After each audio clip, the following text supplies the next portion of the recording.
होली कब मनाई जाएगी। इसको लेकर थोड़ा सा कंफ्यूजन अभी भी बना हुआ है लोगों में। होली किस दिन है, सबसे बड़ी दुविधा यही है कि होली की सही तारीख क्या है, इसको लेकर अभी भी कंफ्यूजन है। 13 या फिर 14 तारीख किस दिन होली मनाई जाएगी, क्योंकि कुछ ज्योतिषी अपनी गणना के हिसाब से होली की तिथि 14 मार्च बता रहे हैं, जबकि कुछ ज्योतिषाचार्यों का कहना है कि 15 मार्च को होली होगी। लोग ये भी पूछ रहे हैं कि क्या इस बार होली पर भद्रा का भी कोई साया है, क्या भद्रा में होलिका दहन किया जा सकता है, अगर हाँ नहीं किया जा सकता तो फिर होलिका दहन किस तरीके से होगा। इस बार होली के दिन चंद्र ग्रहण भी पड़ रहा है, हालांकि ये चंद्र ग्रहण भारत में नजर नहीं आएगा, तो क्या चंद्र ग्रहण का होली पर प्रभाव पड़ेगा, ये भी एक अहम सवाल है। इसके अलावा क्या चंद्र ग्रहण पर होली खेल सकते हैं या फिर नहीं खेल सकते, तमाम ऐसी चीजें हैं जिनको लेकर कन्फ्यूजन है। लेकिन होली पर तिथि के कन्फ्यूजन को दूर करने के लिए काशी के पंडितों से भी हमने बात की है, क्या कह रहे हैं वो पहले वो सुनवा देते हैं। तारीख को लेकर थोड़ा कंफ्यूजन है, काशी के पंडित इसको लेकर क्या कह रहे हैं हम आपको वो सुनवाएंगे, लेकिन उससे पहले जरा एक बार अरविंद शुक्ला जी, कंफ्यूजन कहां पर है, अब किस दिन होली मनाया जाए। वैसे तो हर पर्व को लेकर कंफ्यूजन रहता है, आप क्या बताएंगे। देखिए, ऐसा कंफ्यूजन कहीं है ही नहीं। जो आपकी होली मनाई, मतलब जो होलिका दहन है वो 13 तारीख को है। ठीक है। अब 13 तारीख को क्या है कि जैसे पूर्णिमा तिथि लग रही है उसी के समय पे जो है भद्रा का भी प्रवेश है। तो भद्रा आपकी रात्र के जो है लगभग जाकर के 11:27 तक है। तो 11:27-28 के बाद ही जो है होलिका दहन का समय है। और होलिका दहन का जो समय है वो लगभग जो है 1 घंटे का समय है। इस टाइम पे होलिका दहन आप करें, ये सुनिश्चित है, कहीं कोई इसमें संदेह नहीं है कि 13 तारीख की रात्रि को 11:27 के बाद होलिका दहन करें। उसके अलावा होलिका दहन के बाद जो अगले दिन आप खेलेंगे वो आप अगले दिन 14 तारीख को होली खेलें, उसमें किसी प्रकार का कोई भद्रा का और कहीं कुछ कोई दिक्कत नहीं है। रही बात जो चंद्र ग्रहण के विषय में कह रहे हैं, तो चंद्र ग्रहण हमारे भारत देश में है ही नहीं, किसी प्रकार का ना सूतक है ना किसी प्रकार का ग्रहण है, किसी प्रकार का कुछ भी नहीं है ग्रहण का। ये पूरी तरह से आप निश्चिंत रहें। ठीक है, एक बार काशी के पंडित क्या कह रहे हैं जरा वो सुनवा लेते हैं, फिर आप अपनी बात पूरी कर दीजिएगा। और इस बार होली जो है वो विशेष रूप से आपकी मतलब 13 मार्च को 10:36 तक रहेगी, जिसके बाद की पूर्णिमा चतुर्दशी रहेगी और उसके बाद जो है पूर्णिमा लगेगी। पूर्णिमा जो है वो आपकी रात को 11:26 से तड़के जो है 12:23 तक रहेगी। और इसी समय जो है होलिका का होली दहन करना चाहिए। और इस बार जो है कहते हैं कि प्रदोष व्यापिनी पूर्णिमा है, तो ये बड़ा ही विशेष संयोग होता है, इस पर महादेव की विशेष कृपा रहती है। और होली जो है वो रंगों का त्यौहार है और पूर्णिमा के दिन पड़ता है, जिसके राजा चंद्रमा हैं। और इस बार होली बहुत ही शुभ रहने वाली है, देश काल सभी के लिए होली बहुत अच्छी रहने वाली है।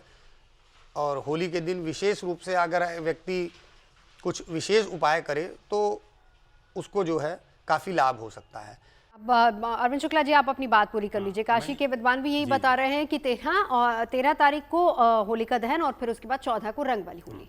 मैं ये कहना चाहूँगा कि जिन व्यक्तियों को भी जो उपाय बताए जा रहे हैं, इस बात को बहुत अच्छे से नोट करेंगे वो लोग, जिन व्यक्तियों को जो भी उपाय बताए जा रहे हैं, वो नज़र दोष के हों, वो शारीरिक रोग व्याधि बाधा से हों, व्यापार से संबंधित हो, कोई भी टोटके का उपाय आपको होलिका दहन में डालना है, तो ध्यान रखेंगे कि जो होलिका दहन 11:27 के बाद होगी उसमें यदि आप डालोगे तो आपको उसका लाभ है। और यदि उस होलिका दहन के अलावा किसी अन्य में आपने डाल दिया और जो कि इस समय से पहले शायद होलिका दहन कर देते हैं, तो आपको उस टोटके का, उस उपाय का किसी प्रकार का कोई लाभ नहीं है। ये विशेष इंपॉर्टेंट बात थी जो कि मैं कहना चाह रहा था। ठीक है। और ये आपने क्लियर सुन ही लिया काशी के पंडितों से भी और यहाँ से भी, जो कि 13 को होलिका दहन है और 14 को खेली जाएगी, ग्रहण नहीं है। ठीक है, ये पूरा कंफ्यूजन। लेकिन सवाल यहाँ पर ये, वान्या जी आपके पास आते हुए, हर बार आपको याद होगा हर त्योहार पर हम इसको लेकर तो एक चर्चा करते ही हैं कि तिथि को लेकर कंफ्यूजन होता है, चाहे फिर वो दीपावली का पर्व हो या फिर होली का पर्व हो, कोई भी पर्व हो, तिथि को लेकर कंफ्यूजन होता है। लेकिन ये कंफ्यूजन शुरुआत कहाँ से हुई है, ये भी थोड़ा सा अगर आप हमें बता पाएं, और कोई कंफ्यूजन है या नहीं है आपके हिसाब से। देखिए, इस बार जो है कोई भी कंफ्यूजन जो है नहीं है, बिल्कुल क्लियर है। जो होलिका दहन का जो समय है 13 मार्च का रात्रि का 11:27 से लेकर 12:30 बजे तक का 1 घंटा 4 मिनट का जो है बिल्कुल क्लियर मुहूर्त है। उससे पहले भद्रा है, भद्रा को आप लोग अवॉइड करेंगे। उसमें आप कोई भी जो भी आपको होलिका दहन के रिचुअल्स करने हैं, जो आपके कस्टम हैं, जो आपके रीत रिवाज हैं, वो आपको उससे पहले नहीं करने हैं। जो भी आपको करना है 1 घंटा 4 मिनट में ही करना है। अगले दिन जो है इवन अगर ग्रहण पड़ रहा है, क्योंकि ग्रहण का सेम ही चीज है, क्योंकि सूतक काल इंडिया में नहीं है, ग्रहण दिन में पड़ रहा है। ये चंद्र ग्रहण है, चंद्रमा रात्रि में होता है, क्योंकि ये पूरे अक्रॉस द ग्लोब ये टाइमिंग जो है काउंट होता है। तो आप लोगों को इससे डरने की जरूरत नहीं है और मन में कोई भी किसी भी तरह का वहम आप ना लाएं। आप अपनी जैसे नॉर्मल होली खेलते हैं वही 14 मार्च को आप उस होली को खेलेंगे, जैसा कि और भी एस्ट्रोलॉजर्स और काशी के पंडितों ने भी कंफर्म किया। दूसरी बात, जो नवजोत जी ने बहुत सुंदर प्रश्न उन्होंने पूछा कि वो ये कि पंचांग में इतनी कंफ्यूजन होती क्यों है, क्योंकि हर स्टेट का जो है ये जो पंचांग होता है ज्योग्राफी वाइज कैलकुलेट होता है, इसमें जो है कल्चरल इन्फ्लुएंस भी आ जाता है। कई बार हो सकता है अब जैसे किसी स्टेट में अब होली आज से वाराणसी में अलग डेट से आज से शुरू है, जबकि यही चीज मथुरा में अलग आ जाएगी, काशी में। तो हर स्टेट का अपना एक कल्चरल इन्फ्लुएंस होता है। पंचांग उस स्टेट के हिसाब से जो है वो बनाया जाता है, इसलिए कंफ्यूजन होता है। आप किसी भी तरह का कंफ्यूजन अपने मन में मत रखिए। दी ओनली कॉशन इज आपके लिए यहाँ पर जो है भद्रा में आप कुछ भी कस्टम नहीं करेंगे।